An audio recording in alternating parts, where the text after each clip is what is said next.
Policia mbërri në Konak dhe kërkon të flasë me Ajlën. Gjani pret në hyrje dhe pyet arsyen e vizitës së tyre.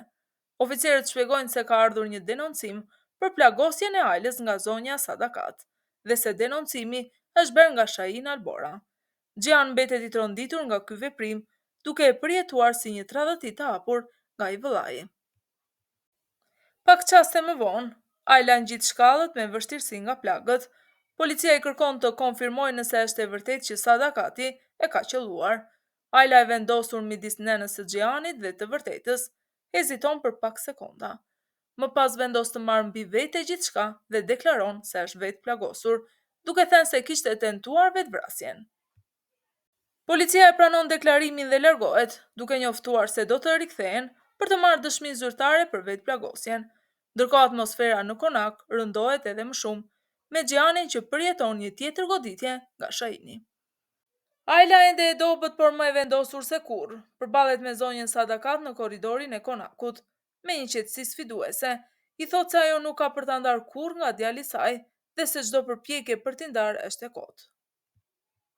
Më pas me një ironi të thellë, Ajla shton se tashmë është koha të vazhdoj përgatitjet për dasmën me Gjanin, duke e bërë Sadakatin dashon me sy të akullt e plot urrejtje.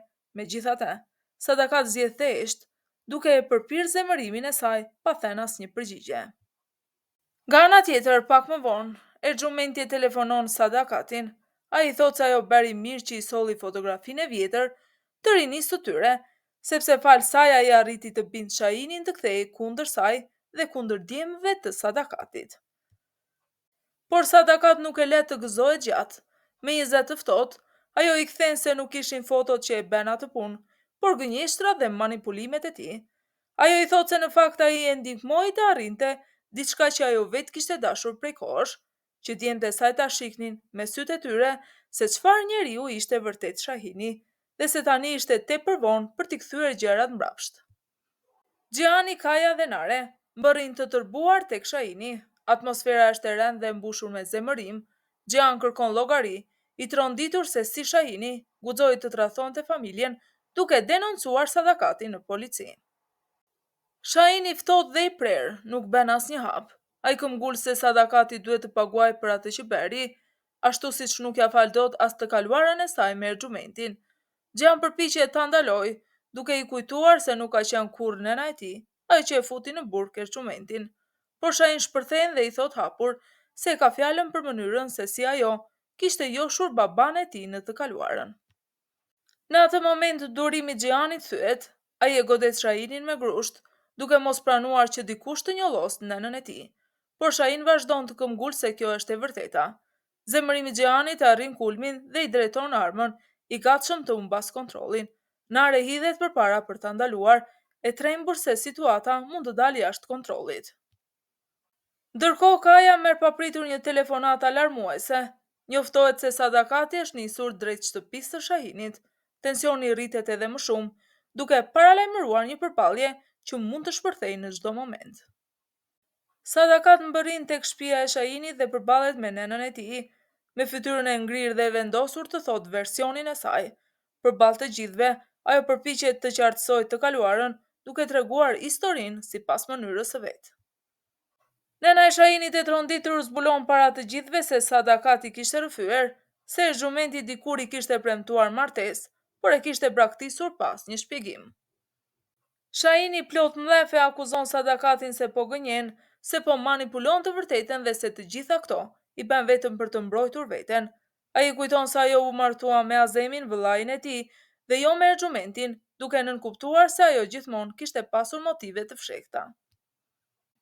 Por Sadakati nuk lëkundet, pa ju dridhur qerpiku. Ajo i drejtohet sy më sy gruas së Erxhumentit dhe i thot me krenari se ishte nder për të, që u martua me një burr të mirë dhe trim si Azemi, dhe jo me një mashkull si Erxhumenti. Ajo thekson se është nëna e Gjanit, njeriu që sot qëndron në krye të alboranëve dhe se këtë askush nuk mund t'ja heqë. Megjithatë, Shahini nuk i beson asnjë fjalë, ai e shikon me ftohtësi dhe neveri, i bindur se gjithçka që ajo thotë është një tjetër mashtrim i saj për të shpëtuar veten dhe për të manipuluar situatën, ashtu siç beson se ka bërë gjithmonë. Zerin e lënduar dhe e tronditur nga gjithçka që kishte ndodhur, largohet me hapa të shpejt. Pastaj i shkon Kaja, i vendosur të mos e lërë të ikë pa folur.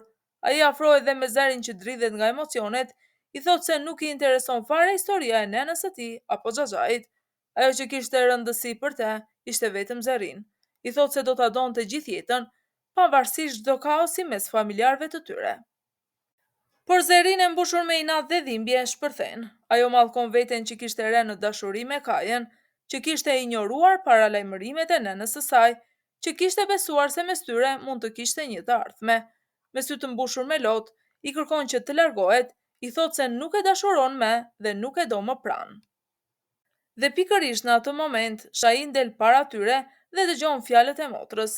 Ai afrohet Kajës dhe pa e fshehur as pak armiqsinë, i kërkon që të mos i afrohet më motrës së tij, e bën të qartë se çdo kontakt mes tyre kishte marrë fund, pa lënë hapësirë për kundështime.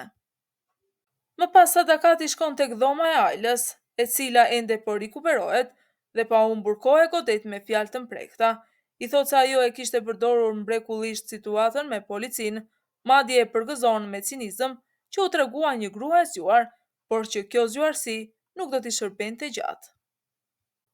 Me një ton helmi, Sadakati thot se martesa me Xhianin do të jetë më e keqe se vdekja, se në këtë konak, Ajla do të jetoj si një kufom në lëvizje, e zbrazët e kontrolluar, e mbajtur gjallë vetëm sa për sy e faqe. Por Ajla e pa lëkundur në vështrim, i përgjigjet se në fakt edhe vetë Sadakati do të jetoj të njëjtin ferr, sepse tani çdo ditë të jetës së saj do ta gërryej dyshimi, mos vall Ajla do ta akmerret një ditë, mos vall plagën që i shkaktoi do ta paguaj në kohën më të papritur. Xhianare dhe Kaja përballen me Sadakatin të tronditur, duke kërkuar të vërtetën. Ajo u rrëfen se dikur ishte mashtruar rënd nga argumenti, një njeri që i dha premtime të rreme dhe e la në balt. Azemi, babai i tyre, i kishte kuptuar se kush ishte në të vërtet vëllai i tij dhe kishte mbrojtur Sadakatin duke e marrë për grua. Duke i dhënë dashuri të pastër dhe një jetë të ndershme, Sadaka tregon se ajo ka jetuar një dashuri të madhe me Azemin dhe se kur nuk e kishte tradhëtuar. Pas vdekjes së tij, ajo ishte betuar se do të mbronte toka dhe emrin e Alboranëve me çdo kusht, edhe se i njëjti detyrim u takon edhe djemve të saj. Pas i largohet nëna e tyre, Nare shikon Xhianin e pasigurt, ajo pyet me zë të ulët, por e shqetësuar, po sikur Shahin të ketë thënë të vërtetën, po sikur Sadakat të ketë mashtruar dikur argumentin. Xhian e pret me vendosmëri, ai thot se të gjithë jetën ka qenë dëshmitar i dashurisë mes nënës dhe babait të tyre, se Azemi adhuronte Sadakatin dhe ja kur nuk i dha arsye të dyshonte. Për te, kjo është e vetmja e vërtetë.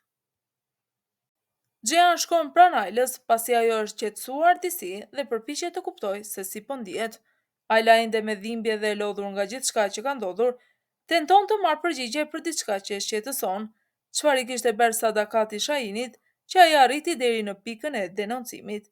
Xhiani shmang përgjigjen, nuk dëshiron ta plak të reja dhe as të ngrej dyshime të reja tek Ajla. Ai ja kthen pyetjen duke marrë bisedën drejt asaj që e preku më shumë, pse para policisë ajo nuk tha të vërtetën. Ajla i përgjigjet qetë se Sadakati, me ndikimin dhe pozicionin e Xhianit, do t'i shpëtonte përsëri çdo gjykimi. Në fund ajo zgjodhi të mos e humbiste energjinë në një betejë të humbur, paraprakisht dhe të mendonte vetëm për Denizin, sepse ai kishte nevojë për të. Xhian kalon tek një pyetje tjetër. Ai pyet nëse martesa e tyre po bëhet vetëm për të qëndruar pranë Denizit, ashtu siç Ajla pretendon. Më pas shton se shpreson me gjithë zemër që arsyeja e Ajlës nuk është hakmarrja ndaj Sadakatit. Në heshtjen që krijohet me shumë fjalët, flasin dyshimet dhe frikat që të dy mbartin brenda vetes.